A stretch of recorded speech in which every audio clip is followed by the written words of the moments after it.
World Ain't Ready is, you know what I'm saying, self-explanatory. It's World Ain't Ready.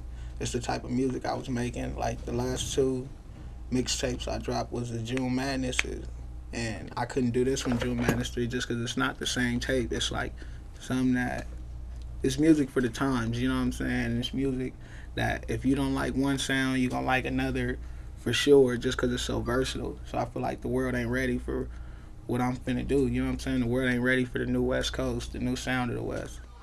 Them folks separate us and divide. Gotta pack a pistol to survive. Still I rise on them. Still I Rise. Still I Rise basically is the intro to the project, World Ain't Ready. I chose Still I Rise, and I made Still I Rise really because it's a sensitive subject to me. Like, growing up where I'm from, it's like low-key a war with the police. So Still I Rise was my intake and my output on that. Basically me telling how the police killed my cousin, how the police like set us up for failure, how the whole system is basically set up for us to lose. You know what I'm saying? And at least how it was where I was coming from. So I feel like Still I Rise was like me giving you that insight on where I came from and what I'm trying to do. Like how I was talking about, just want to make my niggas proud of me, because we was out here going crazy, running wild on me, catch a man slipping, and I'm showing out on me. Feel like Young Jock, the way it's going down on him, hey, in the streets needed me to make it. Gotta show hood niggas they could go from the pavement. Got, you know, and things like that. Like, it's basically just me telling you, like, where I came from, you know. We just tryna maintain them. Live and maintain. Ay. Big on Big, that was the first song I dropped. That's probably my personal favorite on the whole project. Big on Big. Me and my boy Grand Nelson. Grand Nelson is actually like my childhood friend, so we got so much chemistry when it comes to these tracks. And Big on Big was one of the first ones we did, and it just had a vibe to it. You know what I'm saying? Like the beat, those fucking sounds. I don't know the exact instrument, but whatever sound that was he had on there was going crazy. And that's just what I felt was, you know what I'm saying, right to set the tone, right to set the vibe. And we came up with a hit. Big on Big is the one going crazy. Big on Big got like 400,000 plays at this moment. Like, you know what I'm saying? But I know one thing for sure, like I can't even go like to any party without hearing that song at this moment. Like and I don't know if it's just because I'm in the vicinity, but even like if you look on Instagram, all that, I'm still getting tagged in like a crazy group of people playing that song and they singing it and shit. Like that's crazy just to see 100 people in a whole nother location across the world. It's not even just like a California thing. Like a whole nother location to singing your song and they all know that shit. That's wild to me. Same day I paid them $5 to come and whip a brick. Street niggas with money. Street niggas with money. Street niggas with money. Street niggas street money. Street niggas with money. Street niggas with money. It's one of those more up-tempo hype songs. If you know P1, you know that's like really my lane. Just that aggressive, coming with that energy, giving it to the beat. You know what I'm saying? Giving you something to rock with, something to move to. And I think that's one of those songs, and the idea of just being street niggas with money. Like, you know what I'm saying? If you come from any type of area, like, in the streets, you know, like, that's the main goal, is to get cash and get out. So, street niggas with money. My boy, Sean Brown did the beat. It's crazy, though, how me and Sean Brown linked up, because Sean Brown used to be signed to DJ Ill Will, and back in the day, he did a video, and I was playing, like, a little kid in the video. That was my first, like, experience on a set with a music video, anything. So, you know, it's crazy love for Sean Brown just for giving me that at such a young age. Fell in love, we was just kids. Blame myself while we ain't making. We just young and tryna live. And them coppers tryna take us. Hold Me Down, that's a track that's a little more personal with me as well, because I had my run-in with the law, so that was like my message to my girl, saying, would you hold me down if worse came to worse and I had to sit down for a little bit, or would you do me like the rest of these women, which we see on the regular, like, and just not give a fuck. You know, my boy Grand Nelson on the beat. Once again, me and bro got so much crazy chemistry, so it was one of those things where he just pulled up with the beat again. We vibed out. I actually had my girl pull up. I had court that morning, and I had my girl pull up, so it was just a lot on my mind, you know what I'm saying, that was weighing on me. And I just used the music to express it, and we made another one. Hey, I gotta get it, I can't sit patient. Rest of my niggas was out here chip racing. I can't get on my grind into the crib major. For the love of them blue hundreds and big faces. Big Faces.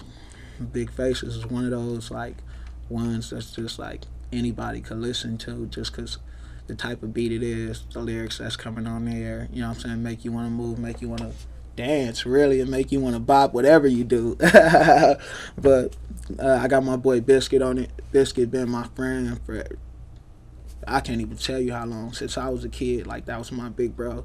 That's the guy who actually pulled me and, like, taught me how to play basketball and shit. So with me and him, it's like crazy love, crazy chemistry. My boy Lucifer did the beat. Shout out Lucifer. Yeah, crazy producer. You know, it's just like one of those things. When the beat came to me, I sat with it for like a day, and I was like, I just got to do something to it. And we got in the studio and got it done. Don't you know we fine? I can't let this die. You the reason why I get so emotional. Emotional. My boy Chris Goma, Band Play, Jay Glaze, they all collabed on the beat. And I just so happened to walk in when the magic was being made and, you know, harmonizing, melodizing. And I'm like, yo, this shit is crazy. So me and Chris sat down and really just got to it, really just worked it up. That's another, like, easy subject, like, to do something to for me, because I didn't have my run-in with women and everything. And I'm basically, like, telling her, like, you know, I remember we was doing bad, I got paid, I took care of you like I'm supposed to do, you know what I'm saying? And what else? Gave you guidance, gave you game like I was coaching you. You know, just another one of those songs to a woman, basically, like, you know, telling a story.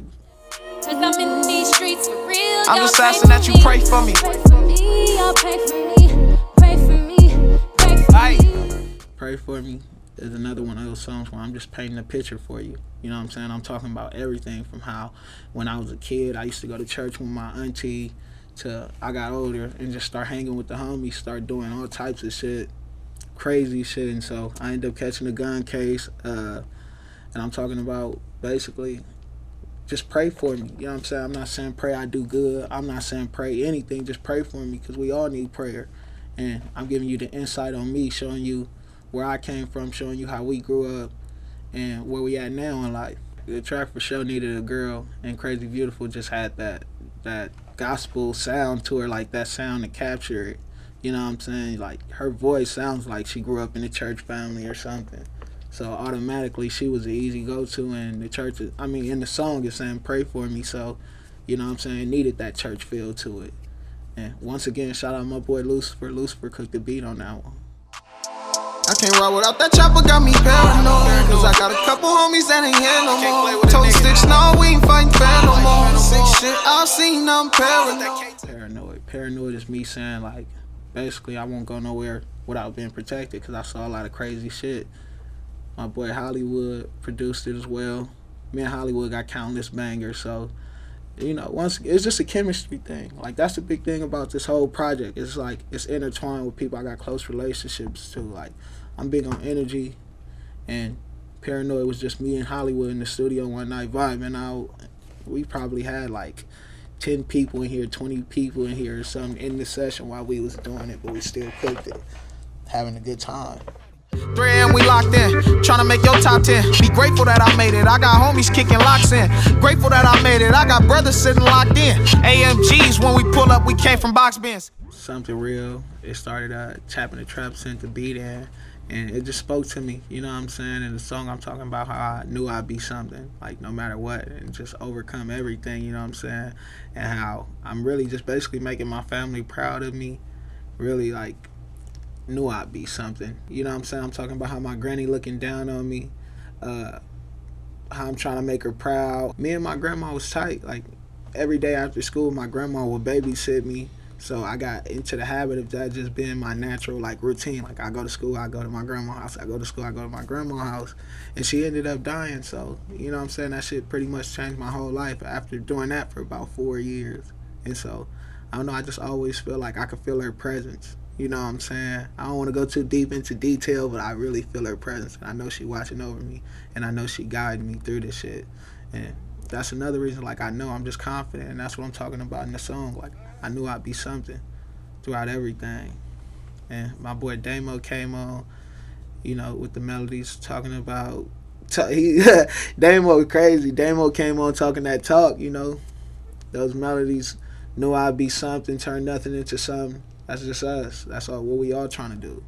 Hunts inside the Louis bag look like a gang hoe. Hunts inside the Gucci sack look like a gang hoe. Hunts inside the Louis bag look like a gang hoe. Gang Huddle.